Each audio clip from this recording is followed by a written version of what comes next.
Hi there. Well, today I wanted to talk to you about record shops that I used to frequent in Birmingham when I was collecting a fair bit of vinyl, that is. Now, there are two earlier videos that you'll spot about my record collecting. That was how I started out when I was going to jumble sales with my mother and buying 78 RPM records. So if you're interested in this, you can refer back to those two, and that will give you a bit of an insight to how it all started.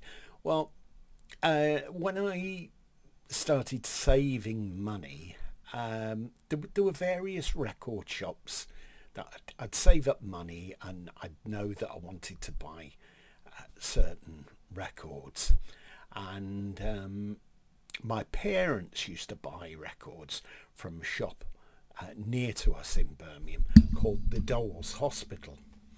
And it went on to be called Heavy Head because the shop was owned by Bev's mother, and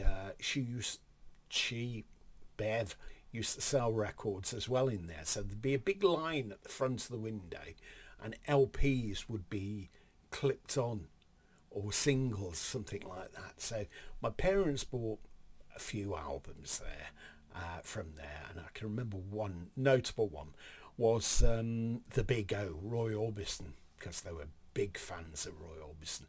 So they bought that, and then a friend and I would always be staring the window of, well, we've referred to it more as Bev Shop anyway, and we'd buy singles. He used to bring them back, I'm told, if The Move or whichever were on tour, and he'd get to bring some records back into the country anyway. I'm sure there's some reason how that came about, but still. And I remember the two first singles that I bought, 45 RPMs, and one was the Surfaris, and it was Wipeout, and I only had a 78 RPM record player at that time to play it on, so it was quite bizarre that put it on at 78. The record didn't last too long because of course the arms were fairly heavy then, and it sounded quite amusing, the sound on that. And the other one was no, hang on, it wasn't that. I think there was a Manfred Mann record. I can't remember what the title was of that. And then another single that I bought was the Kinks' Dead End Street. So I went on to buy some LPs at various times from there, but then I moved on to other record shops. One was on Stratford Road called Levy's, and there used to be this rumour later on that you could buy a copy of Bob Dylan's was it Little White Wonder or the Great White Wonder, which was from memory a bootleg of the Basement tapes. I mean, it's so long ago, and I also bought some Motown singles from there. I don't know what happened to them, but they were very good at Motown material. Then another record shop that I used to go to as I started earning money, I'd go to WH Smith's, and actually before I started work, my mother bought me for my 14th birthday a copy of Jimi Hendrix Electric Ladyland, the double LP, and it was the one with all the naked ladies on that's apparently highly collectible now, and Jimi Hendrix hated that cover, but I got a copy of that, or she got it me, from WH Smith's in Corporation Street in Birmingham, and you went down to the basement to get your records. And the first one that I bought from there was Rock Machine Turns You On. I've still got the album in a frame actually, and there used to be a sticker on the front of it saying 14 and 6, 14 shillings and sixpence. Other record shops that I use, let me see. Um, there was one on off New Street, and you went down an arcade. It was called Cyclops Records, and it was a Welsh chap that owned it. And there was, I used to think it was his wife, but apparently not. And they were in there, and you'd think, well, these are the two most sort of unsuitable people to be having a record shop, because they don't seem to have a rapport with the customers. And if they thought that they were, wasting time in there instead of spending money, I think the gentleman used to get a bit shirty about that. But I pretty much always spent money in there, so I got on okay with him. Although he did tell some tall tales to customers there, which one was involving Harvey Goldstein. That's it. And then years later, in 1978, he had an outlet there for selling tickets for Bob Dylan. I think this was at Earl's Court in London, and some friends of mine went and queued up for ages to buy tickets from there. I didn't do the queuing, but I had the tickets and went down to Earl's Court and saw him. Other favourite record shops, quite like Cyclops, because they'd have Mothers of Invention LPs in the window, which seemed a little bit odd, and they always seemed to drink out of china cups with a saucer and whatnot, and some of the conversations that you could overhear were quite amusing. I believe he moved down to Digbeth and went into specialising selling reggae records. Another favourite record shop was the Discovery. That was in Her Street. I think that was the first place. It was a smallish, compact shop, but you could get all sorts of underground records from there, and that was fantastic. Later on, they moved towards Bristol Street.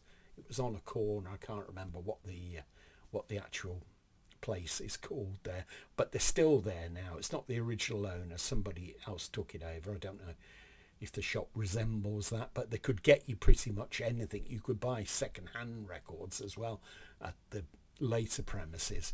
But I bought all manner of things from them. A particular favourite of mine, over and above the Discovery, was a shop called Readington's Rare Records. And they used to have some of these sorts of cube things, round things up by the Bullring Market, and they sold records there. And then they had a shop in Moore Street. In fact, I think they had two shops. Danny Readington, not there now, long gone. And Danny went into, I think, mail order for some years. But it was always a joy to go in there. And you got some good banter from Danny Readington and his team. I used to enjoy going in there, and there was one day a week, I can't remember what it was. It was if you went in at a certain hour, it was like the happy hour, and you got a better discount off records. And then sometimes I'd see records at the back, like some Blue Horizon LPs, etc. A little bit out of my league price wise, but they were original pressings. Great stuff though. And I remember him selling me this live Bat Out of Hell album. It's a transcription disc recorded live at my father's place. I've still got it now, and at the time I think I bought that about 1982, and I think it was £25 or £20. I wouldn't part with it anyway, because it's just brilliant, and I really like Meatloaf in those days. Lots of other record shops that I'd sometimes dib in and dib out to, but I particularly liked Readington's Rare Records. I went into some of the major stores like Rackham's, but you also had a chance of getting a warped record there because of the way that they were stored. And how do I know that? Well, I worked for Rackham's when I left school, and sometimes I'd have to do a bit of duty on that record department, and I saw the way they were stacked on top of each other, so you good chance of getting a warped record. Lewis's had a record department. that was peculiar. You went into an underpass, and they had a thing, records on the sleeves on carousels.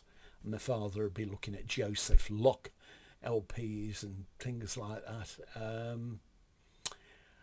There were lots and lots of record shops back in the day, and you could go on the market and sometimes pick up a second-hand LP there, maybe, it'd still be in decent condition. But there used to be many more record shops in those days. I think the margins were maybe slightly better. That I don't know. Maybe you've owned a record shop in Birmingham, but as I say, Danny Readington's shop, great shop, and he'd been at various places. An extremely knowledgeable gentleman, and still is. Okay, well, I hope you've enjoyed seeing this. If you have, please tick a like. If you've got any comments to add, please do. I always try and respond to them. And if you've not subscribed, now is a good time to subscribe, and then that way you don't miss any of the videos. Okay, have a great day. Bye for now.